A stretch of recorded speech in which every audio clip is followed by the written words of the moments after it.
कहानी की शुरुआत में हम एक एक्टर को देखते हैं जो कि अभी अपने रिहर्सल की प्रैक्टिस कर रहा होता है और इस फिल्म में उसे एक प्रीस्ट का रोल मिला होता है और अभी वो होली वर्ड्स को बोल रहा होता है। अब जैसे वो अपनी लाइंस को खत्म करता है तो थिएटर्स की लाइट फ्लिकर करने लगती है और वो जिस कमरे में खड़ा होता है वो कमरा तेजी से हिलने लगता है जिससे कि वो काफी ज्यादा डर जाता है। अब एकदम से वहाँ पे धमाके होने लगते हैं और फिर वो इंसान खुद का ही गला घोट लेता है। अब यहाँ पे सीन कट होता है और हमें ली और एंथनी को दिखाया जाता है। यहाँ पे दोनों बाप बेटी होती हैं, लेकिन क्योंकि एंथनी एक ड्रग एडिक्ट था तो उन दोनों के बीच का रिलेशन कुछ ज्यादा अच्छा नहीं होता। अब यहाँ पे एंथनी ड्रग एडिक्ट इसलिए बना था क्योंकि पास्ट लाइफ में उसकी वाइफ की डेथ हो जाती है और उससे पहले वो एक एक्टर था और ड्रग एडिक्शन की वजह से उसका एक्टिंग का करियर भी खत्म हुआ था। लेकिन अब 2 साल नशा मुक्ति केंद्र में रहने के बाद एंथनी अब काफी हद तक सुधर चुका है और अब उसे फिर से फिल्मों में रोल मिलना शुरू हो चुका है। और अभी उसे जिस एक्टर का रोल मिला था वो वही था जिसे हमने मूवी में सबसे पहले मरते हुए देखा था। अब ये रोल मिलने के बाद एंथनी काफी ज्यादा खुश हो जाता है। फिर वो चर्च में जाता है और गॉड के आगे कन्फेस करता है कि मैंने पास्ट लाइफ में अपनी वाइफ को खो दिया और नशे के चक्कर में मैं अपनी बेटी से दूर हो गया, लेकिन अब वो दोबारा से सब कुछ ठीक करना चाहता था और अब वो अपनी बेटी के करीब आना चाहता था। अब नेक्स्ट सीन में हम देखते हैं कि एंथनी अपने घर पे आ जाता है और वो अपनी बेटी को अपने काम के बारे में बताता है कि उसे नया काम मिल चुका है। अब क्योंकि उसकी बेटी भी कोई जॉब नहीं करती थी तो वो अपने डैड के इस काम से खुश थी। खैर अब नेक्स्ट डे से शूटिंग शुरू हो जाती है और यहाँ पे ली भी आई हुई थी। अब वो यहाँ पे फिल्म सेट के मेन कैरेक्टर से मिलती है जिसका नाम ब्रेक होता है। अब ब्रेक यहाँ पे उसे स्टूडियो में घुमा रही होती है और कुछ ही देर बातें करने के बाद वो दोनों काफी अच्छे दोस्त बन जाते हैं। अब यहाँ थोड़ी देर में फिल्म की शूटिंग स्टार्ट होने वाली होती है और यहाँ पे डायरेक्टर एंथनी को रोल के बारे में समझा रहे होते हैं कि उसे एक प्रीस्ट का रोल करना है और उसे बाइबल पढ़नी होगी और एंथनी भी उसकी बातें ध्यान से सुन रहा होता है। लेकिन तभी हम ये बात नोटिस करते हैं कि एंथनी की नाक से खून आने लगता है और उसे ऐसा लग रहा होता है कि शायद दवाइयों की वजह से उसे साइड इफेक्ट हो रहे हैं। शूटिंग के आज के सीन काफी अच्छे से रिकॉर्ड हो जाते हैं और फिर रात होने पर एंथनी और ली अपने घर पे आ जाते हैं। लेकिन तभी रात में ली इंस्टाग्राम चलाते हुए नोटिस करती है कि कहीं से कुछ आवाज आ रही है और वो देखने के लिए जाती है कि आखिर ये आवाज किस चीज की है। तो वो देखती है कि ये तो बस पानी टपकने की आवाज थी। अब वो नल बंद करके सोने के लिए जाने लगती है, लेकिन तभी वो देखती है कि दरवाजा खुद से खुल जाता है। अब ये चीज देख के वो डर तो जाती है, लेकिन जैसे वो थोड़ा साइड में देखती है तो वो देखती है कि उसके डैड बेसमेंट के आगे खड़े हुए हैं और फिर वो उसके पास जाने लगती है और अब वो आके उन्हें टच करती है तो उसके डैड काफी ज्यादा डर जाते हैं और चिल्ला के दूर हट जाते हैं और फिर वो उससे कहते हैं कि शायद हो सकता है कि मैं नींद में चल रहा हूँ क्योंकि मुझे खुद को नहीं पता कि मैं यहाँ पे कब आ गया। अब यहाँ पे सीन कट होता है और हमें अगले दिन का दिखाया जाता है जहाँ पे एंथनी रिहर्सल की प्रैक्टिस कर रहा होता है, लेकिन यहाँ पे उससे एक भी सीन अच्छे से नहीं हो पाता और इस बात से डायरेक्टर भी काफी ज्यादा गुस्से में आ चुका था और वो एंथनी से कहते हैं इस सीन को करने के लिए तुम अपने माइंड में वो सारी चीजें सोचो जो तुम्हारे साथ पास्ट लाइफ में बुरी हुई है, अपनी बुरी यादों के बारे में सोचो और फिर एक्टिंग करो। और अब हमें एंथनी का पास्ट दिखाया जाता है जहाँ पे वो एक चर्च में रहा करता था जिसमें एक फादर उसे काफी ज्यादा मारा पीटा करता था और यही एक चीज उसकी लाइफ का सबसे बुरा टाइम था। और फिर वो जैसे ही अपनी डायलॉग्स की बुक खोलता है तो वो देखते हैं कि उसमें रैंडम अजीब अजीब चीजें लिखी हुई हैं और इस बुक में डीमन की ड्राइंग भी बनी हुई थी और इसमें एक लाइन भी लिखी हुई थी कि एंथनी अब तुम्हें मुझसे कोई भी नहीं बचा सकता। अब एंथनी अपना कुछ सामान लेने के लिए ड्रॉर खोलता है, लेकिन उस ड्रॉर के अंदर जीसस वाला क्रॉस पड़ा हुआ था और फिर हमें दोबारा से एंथनी का पास्ट दिखाया जाता है जिसमें कि यही क्रॉस उसके बचपन में भी उसके पास था।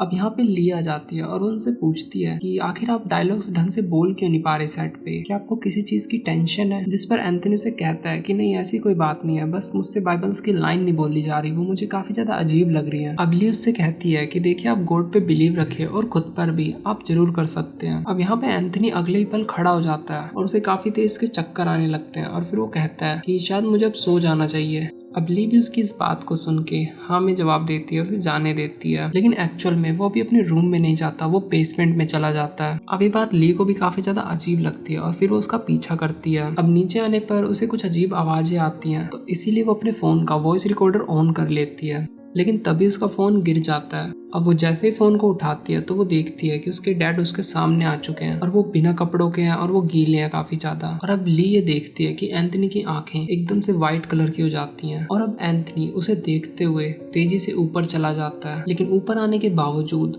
वो अभी भी ली को घूरे जा रहा था। लेकिन अब जैसे कि उसे होश आ चुका हो वो जाता है और शावर के नीचे नहाने लगता है और इस समय जो भी घटना हुई थी अब वो एंथनी को कुछ याद ही नहीं थी। और फिर ली बाथरूम के आगे आती है और ये बोलती है, क्या आपने अपनी मेडिसिन चेंज करी है? आप काफी ज्यादा अजीब बिहेव कर रहे हैं। लेकिन वो उसकी किसी भी बात का रिप्लाई नहीं करता और हम ये देखते हैं कि उसके शरीर पे कुछ काले निशान है जो धीरे धीरे बढ़ रहे हैं और घट रहे हैं। और ये बात इस चीज का प्रूफ था कि उसके शरीर में किसी न किसी तरह का डेविल आ चुका है। अब अगले दिन भी वो स्टूडियो पे कुछ अच्छी एक्टिंग नहीं करता, जिसकी वजह से वो काफी ज्यादा अपसेट हो जाता है और फिर से ड्रिंक करने लगता है। अब रात होने पर ली अपने घर पे आ जाती है और वो देखती है कि उसके डैड के हाथों पे चोट के निशान है और उनकी बोली भी काफी ज्यादा अजीब हो रखी है। और ली बोलती है कि क्या आपने दोबारा से ड्रग शुरू कर दी? आपको पता है ना, आपकी इन्हीं आदतों की वजह से आप मुझे अच्छे नहीं लगते थे और अगर आपने इस बुरी आदत को नहीं छोड़ा तो मैं आपको छोड़ के चली जाऊंगी। जिस पर ली उसे जवाब देता है कि आखिर तुम जा ही कहाँ सकती हो, तुम्हारी माँ तो मर चुकी है, बचा मैं। अब ली उसे चुप होने के लिए बोलती है कि एंथनी प्लीज चुप हो जाओ, जिस पर एंथनी बोलता है कि मैं एंथनी नहीं हूँ। अब उसकी ये बातें सुन के ली काफी ज्यादा डर जाती है और रोने लगती है। अब वो अगले दिन एक फादर से मिलती है। अब यहाँ पे ली ने जो ऑडियो रिकॉर्ड करी थी वो फादर के आगे चालू करती है, जिसे सुन के फादर काफी ज्यादा हैरान हो जाते हैं और डर जाते हैं। अब यहाँ पे फादर उससे कहते हैं कि तुम्हारे डैड को एक मोनोक नाम के एक डीमन ने पोजेस कर लिया है, अभी के लिए तो तुम घर जाओ, इस बारे में हम कल बात करते हैं। और फिर रात के समय हमें फादर को दिखाया जाता है जो कि डीमन मोनोक के बारे में पढ़ रहे होते हैं और ठीक इसी समय एंथनी भी नींद में कुछ न कुछ बड़बड़ाते जा रहा था। अब अगले दिन एंथनी फिर से स्टूडियो में जाता है और इस बार भी एंथनी से अच्छी एक्टिंग नहीं होती। अब यहाँ पे सभी लोग एंथनी को उसकी बेकार एक्टिंग के लिए टोक रहे होते हैं, जिस पर एंथनी क्रॉस और वो बुक रख के सीढ़ियों से नीचे आ जाता है। फिर उसके बाद उसकी आंखें दोबारा से सफेद कलर की हो जाती हैं। अब यहाँ पे उसका शरीर काफी अजीब ढंग से मुड़ने लगता है, जिस पर उसकी बेटी काफी ज्यादा डर जाती है और वो कहती है कि प्लीज एंथनी रुक जाओ, ऐसा मत करो। और वो दोबारा से वही जवाब देता है कि मैं एंथनी नहीं हूँ। अब एंथनी अपना सर टेबल से मारने लगता है और फिर डायरेक्टर को भी लगता है कि इसका मानसिक संतुलन ठीक नहीं है,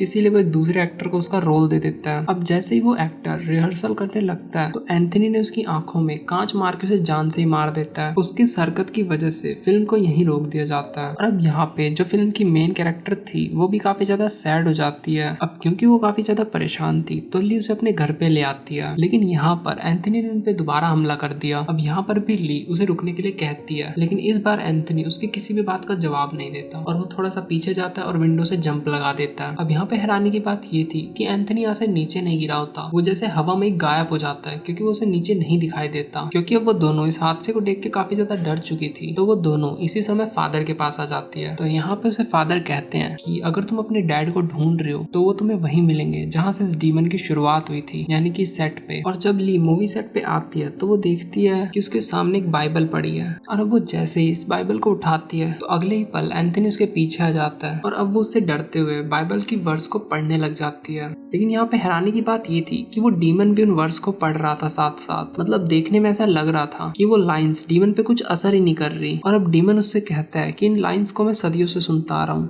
और अब ये मुझ पे असर ही नहीं करती। अब यहाँ पे ली उससे डरते हुए कहती है कि प्लीज एंथनी को छोड़ दो, वो मर रहा है। अब डीमन उस पे कहता है कि हाँ, ये इंसान सालों से मरता हुआ आ रहा है। अब वो डीमन ली के पास आता है और वो उसे उठा लेता है, लेकिन क्योंकि ली के पास क्रॉस होता है तो वो उसके सर पे लगा देती है, जिसकी वजह से वो डीमन उसे छोड़ देता है। और अब यहाँ पे फादर और ब्रेक भी आ जाती है और अब फादर डीमन के आगे आगे बोलते हैं कि तुम एंथनी की बॉडी छोड़ दो और मेरी बॉडी में आ जाओ। अब यहाँ पे डीमन भी एंथनी की बॉडी छोड़ के फादर की बॉडी में आ जाते हैं, लेकिन फादर डीमन को कंट्रोल नहीं कर पाते और वो डीमन उनकी बॉडी को एक्चुअल में पोजेस कर लेता है। और इस सीन में हमें दोबारा से एंथनी के पास्ट को दिखाया जाता है, जहाँ पे हमें इस चीज का पता चलता है कि बचपन में जिस चर्च में एंथनी रहा करता था वहाँ पे किसी गॉड की पूजा नहीं होती थी, बल्कि वहाँ डेविल्स की पूजा की जाती थी। और यही चीज उसकी कमजोरी बनी, जिसकी वजह से डीमन ने उसकी बॉडी को पोजेस कर लिया था। और अब हमें प्रेजेंट का सीन दिखाया जाता है, जहाँ पे उस डीमन ने पूरी तरह से फादर की बॉडी को पोजेस कर लिया था। और अब एंथनी